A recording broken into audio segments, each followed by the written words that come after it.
Gusto mo bang mababalisa ang mahal mo, boyfriend o girlfriend mo, kamag-anak mo, anak mo na matagal nang hindi nagpaparamdam sa'yo? Gawin itong ritual na ibabahagi ko sa inyo ngayon, nang sa ganon, ngayon mismo, magpaparamdam at kukontak ang taong mahal mo o taong mahal nyo na matagal nang hindi nagpaparamdam sa inyo. Basta gawin itong ritual na buo ang loob at tiwala mo. At dapat hindi ka nagdududa o nagdadalawang isip sa mga ganitong pamamaraan. At pwede ito gawin ngayon mismo sa oras na mapanood mo ang video na ito. Ang gagawin mo lamang, kumuha ka ng baso, lagyan mo ito ng kalahating tubig. At pagkatapos, kumuha ka ng papel at panulat at isulat sa papel ang pangalan at apelyido niya ng 3 beses. At sa likod, isulat mo rin ng 3 beses ang pangalan at apelyido niya. Dapat susulatan niyo po ang papel sa harap at likod nito.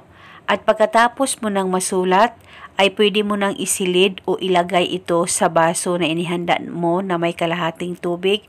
Pwedeng tupiin ang papel at pwedeng hindi, depende po sa inyo, as long as masilid o malagay mo ito sa baso na inihanda mo na may kalahating tubig.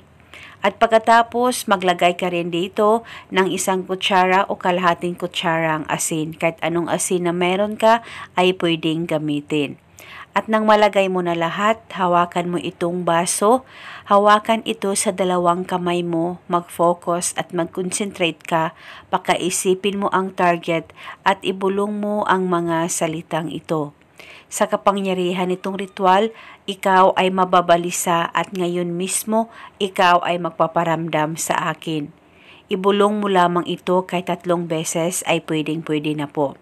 Pwede ka rin magdagdag ng hiling kung gusto mo, wala pong problema. At pagkatapos itong ritual, ilagay ito sa safe na walang makakakita at makakaalam. Dapat hindi po ito matatapon dahil hindi po natin ito takpan at itago ito hanggang 7 araw.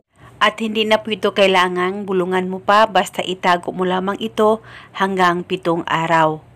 At eto muna sa ngayon, maraming salamat po sa panunood. May God bless us all.